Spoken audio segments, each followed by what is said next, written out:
원구성 협상을 진행하고 있는 여야가 법제사법위원장을 어느 쪽이 맡을지를 두고 이견을 좁히지 못하고 있습니다. 오후로 예정된 본회의에 앞서서 여야 원내대표가 막판 담판을 할 예정인데 만약 협상이 결렬되면 이 국회의장이 강제로 상임위에 의원 배치를 할 것인지도 관심이 모아지고 있습니다. 취재기자 연결합니다. 김주영 기자. 네, 국회입니다.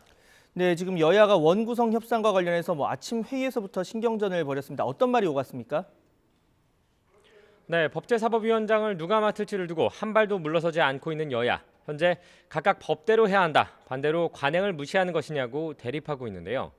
더불어민주당 김태년 원내대표는 오늘 당 회의에서 관행 등 어떤 이유로도 법을 어기는 행태를 정당화해서는 안 된다며 오늘 원구성을 마치겠다고 다시 한번 통합당을 압박했습니다. 국민에 대한 국회의 책임은 단 하루도 늦출 수 없습니다. 법대로 오늘 원구성을 마치고 국민을 위해 일을 시작해야 합니다. 민주당은 잠시 후에 의총을 열고 일하는 국회를 앞당기기 위한 당의 결의를 모을 것입니다. 미래통합당도 기존 주장을 굽히지 않고 있는데요.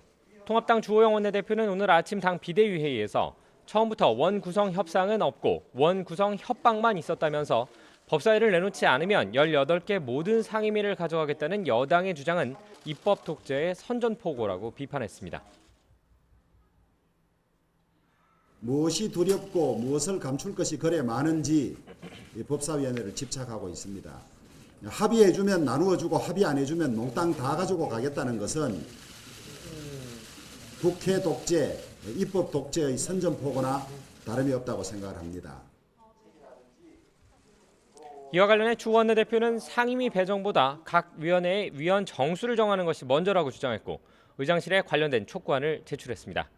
사실 박병석 국회의장과 여야 원내 지도부는 어젯밤에도 만찬 회동을 가졌지만 이견을 좁히지는 못했습니다. 법제위원회와 사법위원회를 분리하고 법제위에 체계 작구 심사권을 주자는 통합당의 제안이 있었지만 민주당은 수용하지 않았는데요. 민주당 핵심 관계자는 YTN과의 통화에서 전혀 사전에 논의되지 않았던 사항이었을 뿐만 아니라 법제위원회가 더 큰 발목 잡기용 위원회가 될 수 있다며 부정적이라는 입장을 밝혔습니다. 민주당과 통합당 원내대표들은 일단 오늘 1시 반, 오늘 오후 1시 반에 의장실에서 만나 사실상 막판 협상에 나설 방침입니다. 네, 만일 여야 협상이 오늘까지 타결되지 않으면 이후 어떤 과정이 진행될지도 궁금한 상황인데요. 오늘 본회의 열리게 되는 겁니까? 네, 아직 상임위원장 표결을 위한 본회의 일정은 구체적으로 잡히지는 않았습니다. 다만 박병석 국회의장은 오늘 정오까지 각 당이 원하는 의원들의 상임위 배치 상황을 전달해달라고 요청했고 동시에 국회 사무처에 오후 4시 본회의 개의가 가능하도록 준비하라는 지시를 내려놓은 상태입니다. 현행 법에는 어제까지 교섭단체 대표가 상임위원 선임을 요청해야 하고 요청이 없을 때는 의장이 선임할 수 있도록 규정하고 있고요. 또 오늘까지 상임위원장 선거를 진행하도록 하고 있습니다. 극단적으로는 박 의장이 오늘 상임위 배분과 각 상임위원장 선거를 진행할 수 있다는 의미입니다. 다만 법대로 하자는 민주당과 달리 통합당이 여야 합의 없이 절차를 진행해서는 안 된다고 맞서는 부분이 문제입니다. 의장 임기 초반부터 협치, 합의의 정치 대신 민주당의 독주에 힘을 실어주는 것 아니냐는 비판을 피하기 어렵기 때문입니다. 때문에 의장과 민주당이 법사위원장만 빼고 나머지 위원장을 뽑는 방안 또는 아예 위원장 선출을 모두 미루는 방안 등 여러 가지 가능성이 제기되고 있습니다.